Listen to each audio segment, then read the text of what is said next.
Shamea, that slip was showing this entire episode. Girl, your slip is starting to show.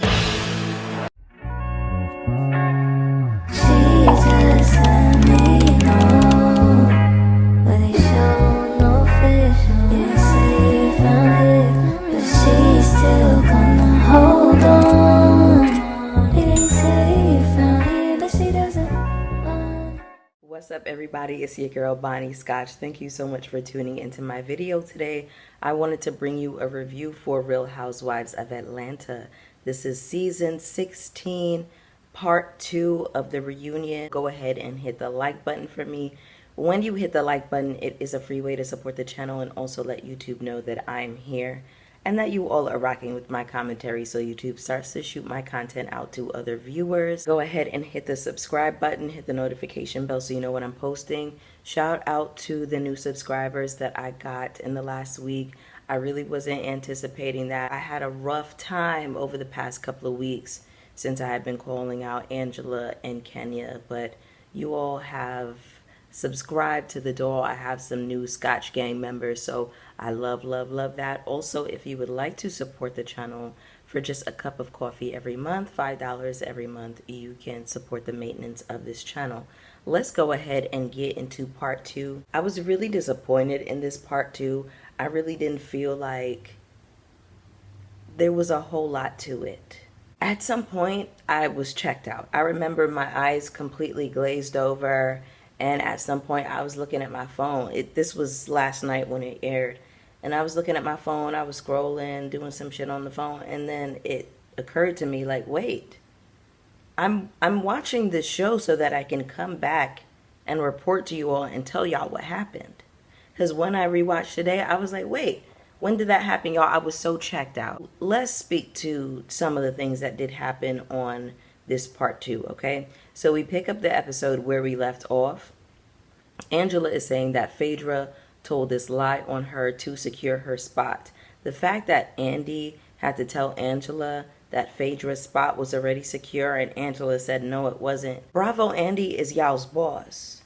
If anybody would know whose spot is secure, it would be Bravo Andy. So what's really silly to me, though, is how Phaedra is saying that she used to hang out with Charles 10 years ago. Angela has been married to this man for 8 years, okay? So for her to say, oh, I never saw you when I was hanging out with Charles. No, you weren't going to see her, stupid bitch, because you hanging out with Charles, whatever y'all were doing, that predates Angela. So I just hated how Phaedra came on being messy, throwing all of this shade in the confessionals. And I said this episodes ago when Phaedra first came on. She's talking all of this shit in confessionals, and then she wants to try to coach Brittany, talking about, oh, you got to show friendly. Right message, wrong messenger. Because Phaedra never showed friendly. And she had all of that mouth. She was bumping her gums the whole time in the confessionals, and now that it was time for her to show up at the reunion, she want to talk about, oh, I ain't got no problems with nobody, I was only here for 10 days. You had 10 days worth of talking that cash money shit. What has she given? What has she done? Married to Medicine, flop. Came back over here, flop. Then y'all always want to cite this tired ass read that she threw towards Kenya about some man jerking off in a cup so she could have a baby and all this shit. It was a convoluted, tired ass, thirsty ass, rehearsed read. It didn't land then. It's still very stupid to me now. I just hope that this shows you all that Phaedra is not quick on her feet. She's not a reader. She should have been able to have a comeback for everything that you had all that mouth in the damn confessionals. Then Phaedra says that she's in the rooms with the people who are winning Oscars and Emmys. How come we've never seen it? How come we've never seen it? If that were true, wouldn't we see it? Then Phaedra says to Porsha, can I use your phone? Andy says, well, is he going to pick up? She says she's going to call her brother. Andy says, is he going to pick up? So this gives me that Phaedra had already prepped and coached her brother on what was going to happen. And I don't believe that, you know, some man who's close to Phaedra's age, maybe even older, is going to pick up a random unidentified number random unidentified call in the middle of the day. Like, I just don't believe any of that. And it just felt like Phaedra was kind of like leading him into, oh, well, did you know so and so? And it just seemed like it was too quick of a banter for this to be a real conversation. This felt really rehearsed. So do I think that Phaedra actually put Marcus up to this mess with Angela? Yes, I do still believe that. Angela should have had better receipts. She should not have come with this, little folder, this manila folder of, who's, mutual friends with this and that person, right? Let things play out. Now, the thing is, I do believe there was mention of an envelope with cash in it. I do believe that Phaedra is smart enough to pay this man off, but do it in a way that it is not traceable back to her. And this is low-key what the girls need to start doing, because you don't want to be able to trace things back to a Cash App or a Zelle or a Venmo or whatever. Phaedra was thinking a little bit ahead, and this is why this can't touch her. I just hate that people are acting like Phaedra had no reason to do this. Oh, well, she got booted off the show, so why would she come back doing the same thing? Because there was no consequence. Because y'all allowed her to come back on the show. That's why she would do the same exact thing. I'm just being real. I don't even know why she wasted everybody's time calling this man, because it's not like your brother is going to do anything aside from be loyal to you. Angela said that she was out with Phaedra and some woman walked up to her and basically said, I'm effing Charles and I'm the one with the hands. It would have given, okay, you got hands and I got hands too. So now what? You're saying that to say what? Because where were they? I don't know why my mind is conjuring up this image of them at a game. Did they say that they were at a game together? Because it would have given, you would have got kicked the fuck down the steps. Fucking with me. I just feel like y'all play too much. Y'all play too much with people in the streets, pressing somebody talking about, I fucked your man and I'm the one with the hands. I'm the one with the hands and the feet, and you'll get kicked the fuck down the steps. Oh, sidebar. Y'all, I hated Cynthia's wig so much. I hated it. Oh my God. Why was it sitting on her head like that? It was like so far down on her forehead, and the hairline was so dense. It wasn't plucked. It was just some shit that was plopped the fuck on her head. And I was just so pissed off looking at Cynthia, because I'm like, this is supermodel Cynthia. This is a supermodel. Maybe there's just an expectation of Cynthia that I have, and I need to let that go, because Cynthia be looking a fucking mess. Also, Cynthia, you should have never touched your lips. I've been looking at you, girl. I know you went and plumped up that top lip. You should have left it the fuck alone, because Cynthia's face card was perfect the way it was. It was flawless. Ooh, that wig made me so fucking mad. Anyway, then Kelly speaks up to say that there was this moment on the after show that Angela made mention of, where she basically said that I told her that you're going to end up in my shoes, you're going to end up divorced, and da-da-da-da-da. So they play the clip back of what Kelly actually said on, in the episode at the Bailey Q. What Kelly actually said was, I have been in your position, I hope you don't end up like me. The way Kelly said it and the way in which she delivered it, right? There was malicious intent behind it. So even though literally what she said, what came out of her mouth was, oh, I hope you don't end up in the same place, it just came off like, why the fuck are you saying that? After you already done backed up Britney's bullshit, talking about, what about that baby though? So here's the thing. And this is how women and, motherfuckers like to play in your face and be manipulative, right? If you are going to accuse my man of something and be like, well, what about that baby though? Right? You carrying on with that shit, but then you want to turn around and tell me, oh, I hope you don't end up in my position. You're a fake ass bitch, Kelly. And that's really what Angela was speaking to, but I think she just misremembered exactly what was said. But the intent and the way that you came at her was fucked up, Kelly. And that's what she remembered. And that's what I clocked about your little nasty ass. If you're going to talk to me about, well, what about that baby? Don't come to me with some fucking monologue talking about, oh, I already been in the position you've been. I don't give a fuck about where you've been, bitch. Don't speak on me. Don't speak on my marriage.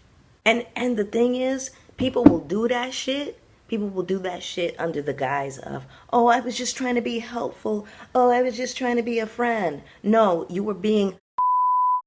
I'm going to bleep that out because I don't know if YouTube is okay with me saying C-U-N-T with a Y on the end.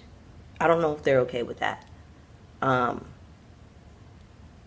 going to have to do some research and see about that one, okay? Anyway, I can't remember how we got onto this conversation, but Angela goes ahead to pull out her birth certificate and prove that she was indeed born in 1981. I love that Angela told Phaedra that she came in the game looking old, because she did. She did. Andy made reference to what Shamea said about having a 1999 nose, and Andy's messy ass is going to ask Angela, well, what year is that nose from? Angela said it's from circa 2017. My husband bought it for me. I said, now check that. Angela admitted that she is perimenopausal, and I love that. She said that it can start as early as 36. And listen, this is a natural thing that happens to women. I'm going to be 38 next week, Wednesday. I'm not experiencing perimenopause, but I am experiencing very specific changes with my body. Like, for example, I could not get rid of my gut for a really long time, for years, right? But I had been eating like crap for some years, you know, just eating fried food and junk and all kinds of stuff. And then in the last 12 weeks, I started working out and just eating really clean and cooking, not eating anything fried, reducing sugar, and all of these things. And then my stomach went away. And so it just occurred to me, I was like, oh, I don't have my 20s body anymore. I have a 37-year-old body, and that's different, you know? So I think that women should be talking about these changes that we experience, changes with your period, our hormonal cycles.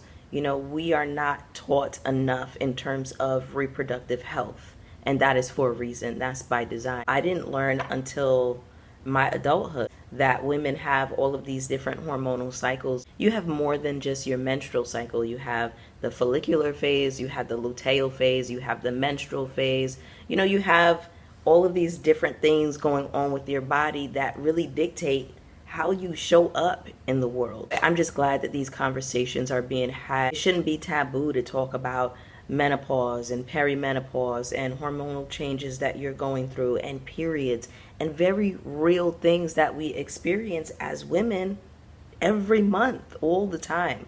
So anyway, I am really happy that Angela touched on that a little bit. So then there's this conversation about Angela and her daughter.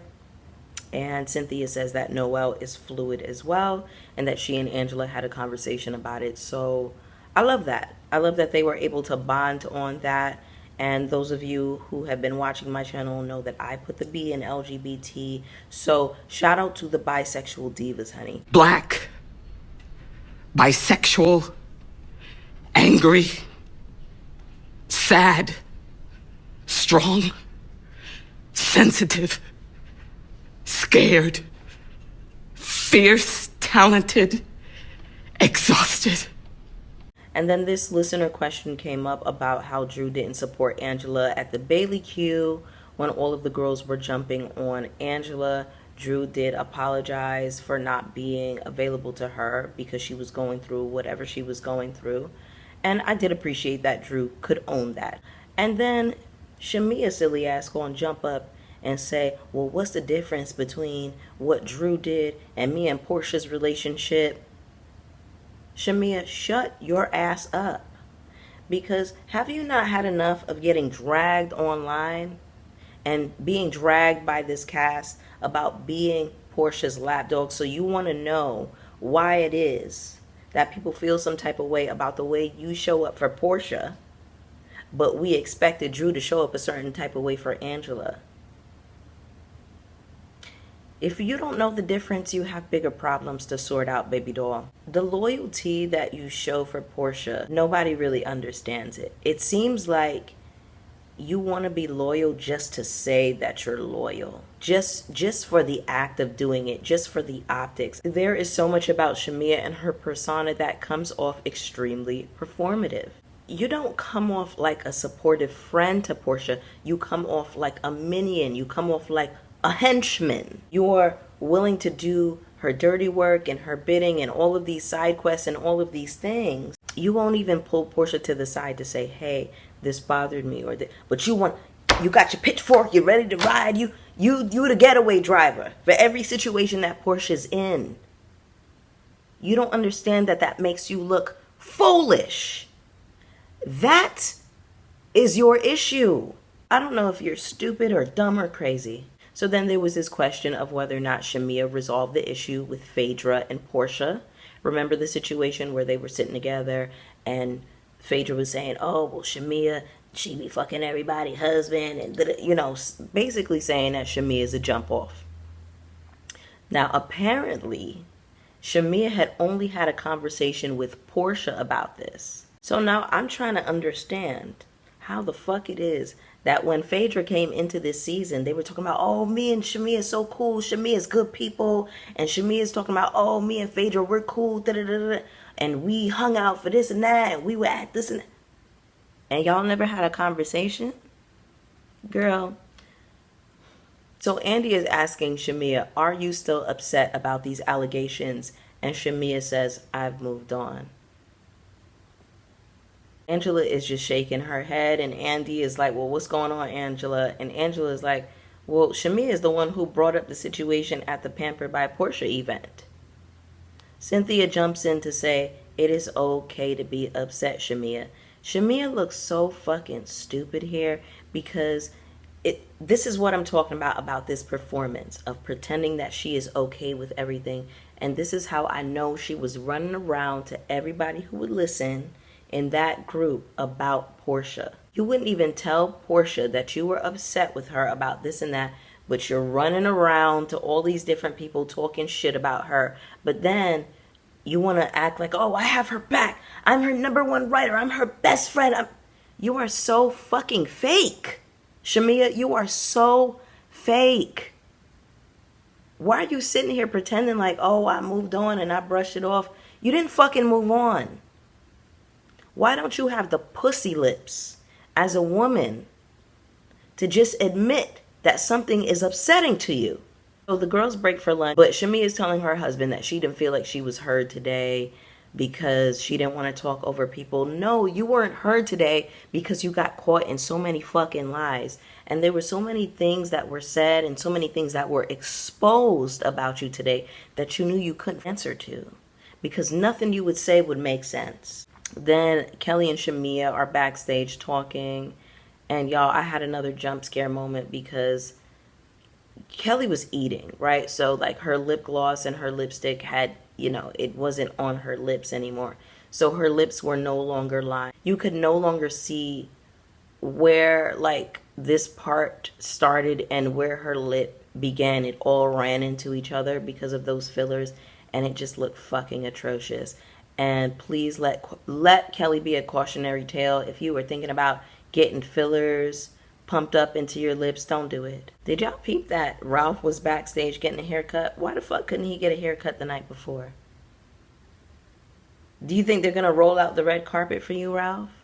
Ralph really thinks that he's a housewife and that he's that girl, and like, it just was like such a diva moment for him to be getting his haircut. Like, this is not your show.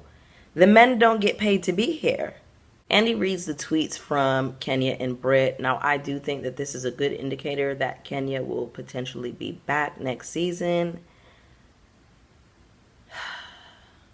Anyway, Shamea says that she believes that Brittany knew the whole time that those pictures weren't her because when she initially came back to the group, this wasn't filmed. When she initially came back to the group, she was happy and she was chipper and it was like, party!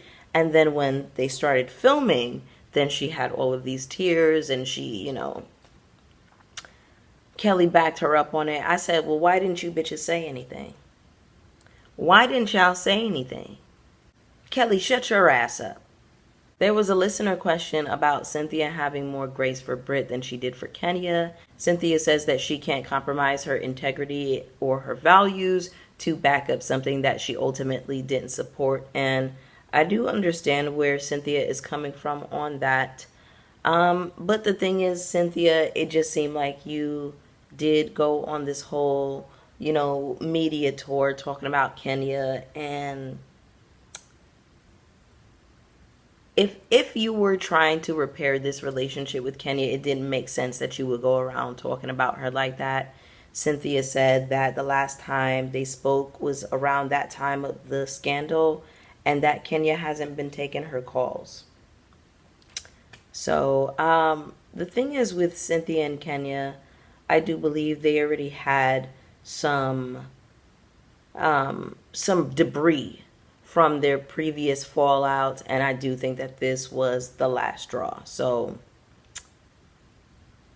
yeah, if you watch Ultimate Girls Trip, then you'll see kind of where the cracks in the foundation of the friendship was between Kenya and Cynthia. I do think that for whatever reason, Cynthia was insecure on that season of UGT about the friendships that Kenya was making and how she was being well received by the other women, and Kenya Cynthia expected it would be her. So they have a very strange dynamic. Maybe them not being friends any longer is for the best. With Cynthia being a model and Kenya being like a pageant queen, they have very similar paths and lives, and I can see how, people who have a lot in common in those ways, sometimes people have a competitive spirit and a competitive nature, and that can show up in their friendship in very specific ways. So I wouldn't be surprised listen, this is just my own personal speculation, okay? I'm not saying that it's that, but I'm just saying, y'all know how it goes sometimes. Anyway, did y'all catch that Porsha said that she knew that Kenya was going to retaliate, and she wanted to help shape the way that things were going to be put out there? So that means that Porsha is essentially implicating herself in all of this. She also said that Drew sent Kenya the information. Kenya on her YouTube channel said that Drew didn't send her anything, and that she got all of her information from a private investigator. So we don't actually know what the truth is. I wouldn't be so quick to jump up and believe Porsha, but I do believe that Kenya did maybe,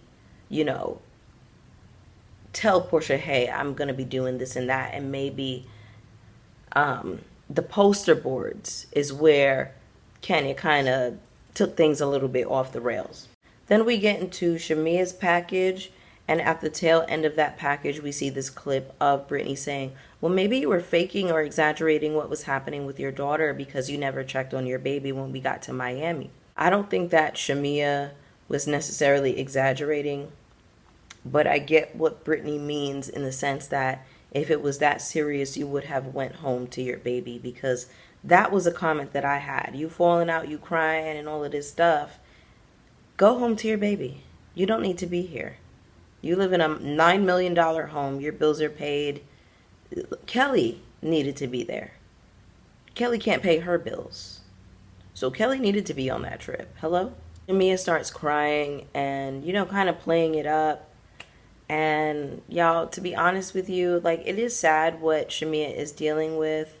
And I do feel for her, but I don't really have much sympathy for Shamea. And, yeah, I just have a hard time with Shamea. I do feel like she plays the sympathy card a lot. I do feel like she is an incredibly manipulative person. We can see that your baby is sick. We can see on the TV. We can see the issues that you are going through with your baby. So it just felt so performative for her to be like, oh, well, my baby really is going through it. We know.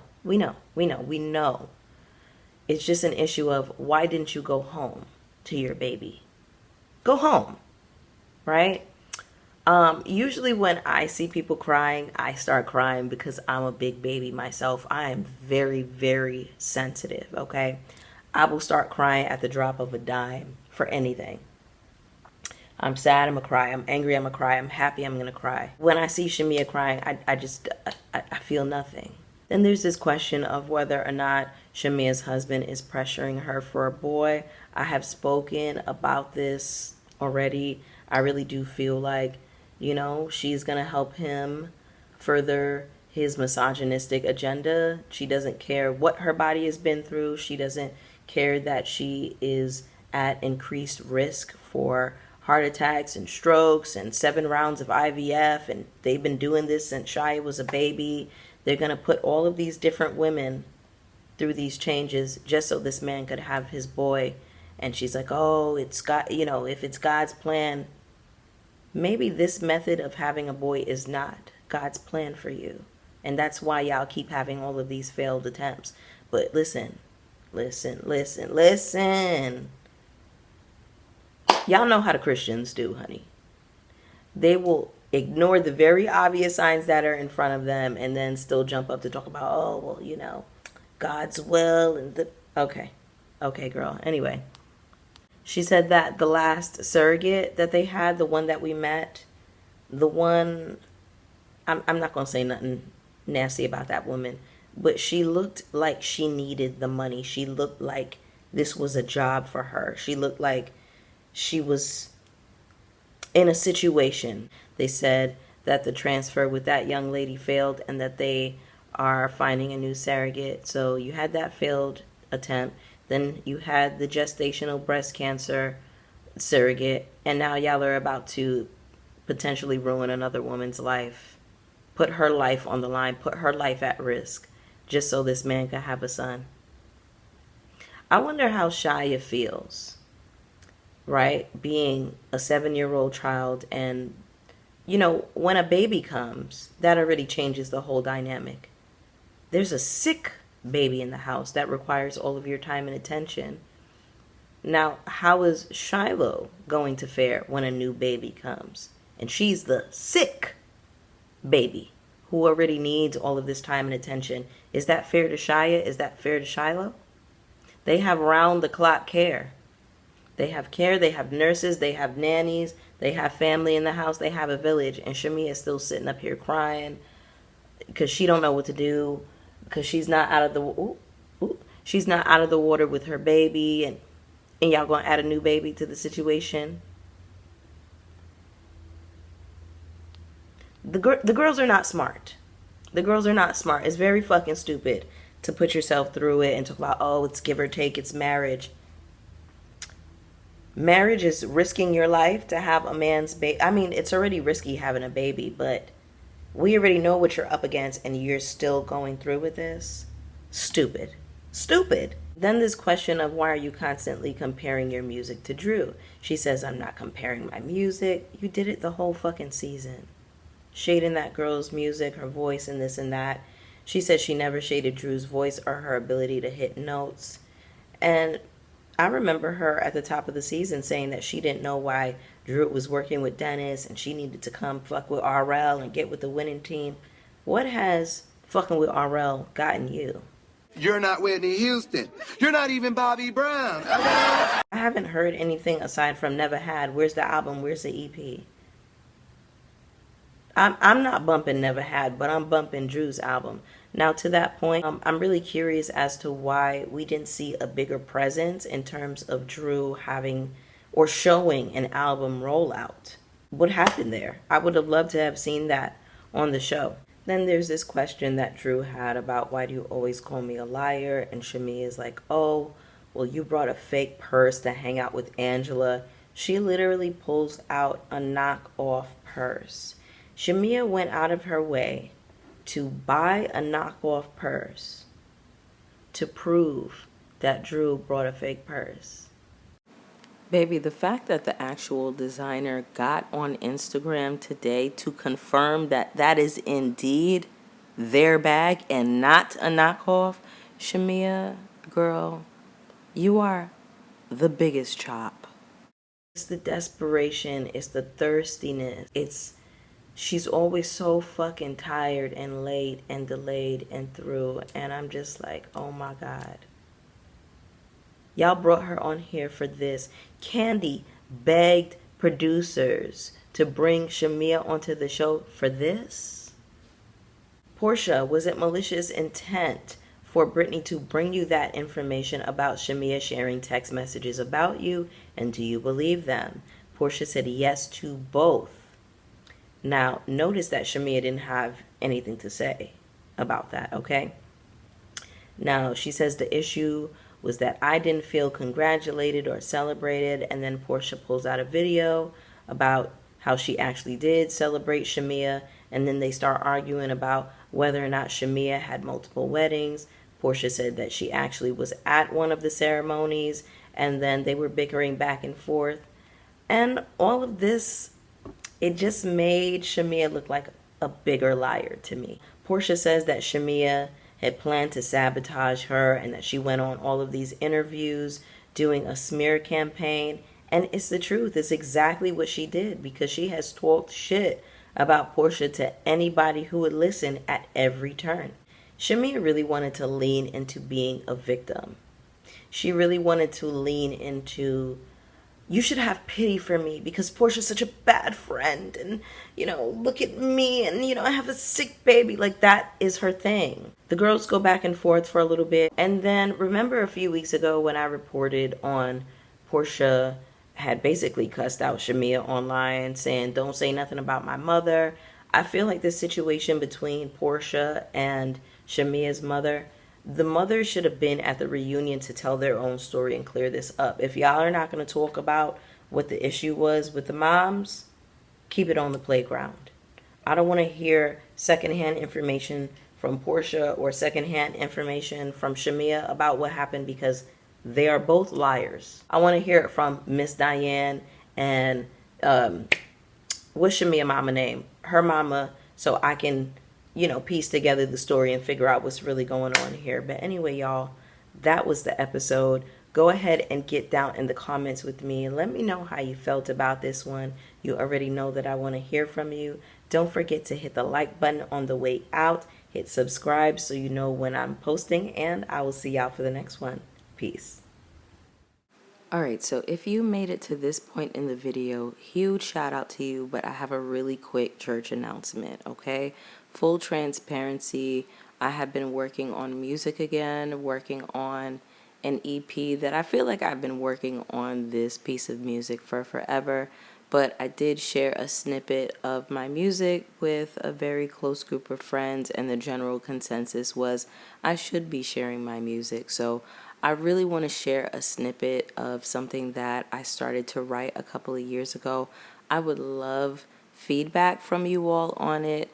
I know maybe a few of you were wondering why I was so quiet lately, but as a neurodivergent artist, just trying to figure it all out and having, you know, a lot of different pots on the stove, so to speak, creatively, I'm just trying to figure it all out as best as I can. So that being said, this is an exclusive.